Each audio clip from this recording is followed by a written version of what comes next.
High বন্ধু, দেখবে কিছু মানুষ আছে একটা সময় তোমার কাছে খুব প্রিয়, আর সে হয়তো জানে না যার কাছে কথাটা লাগাবো সে আমাকে প্রচন্ড বিশ্বাস করে, বলে দিবে।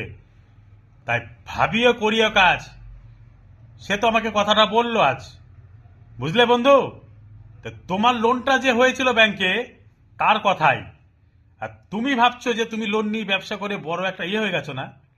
আজ আমি যদি ব্যাংকে গিয়ে বলি তোমার বাপের এত লোন আছে, লোন দেবে আর দ্বিতীয়বার দেবে না, দ্বিতীয়বার হলেও তৃতীয়বার আর দেবে না, বুঝলে?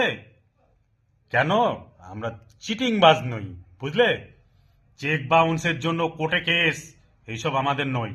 আর আমার কি আছে না আছে, যেটুকুই থাক তোর বাড়ি দিছি, তখন লজ্জা লাগে না খাইতে তোদের? বন্ধু, লাইক করো, কমেন্ট করো।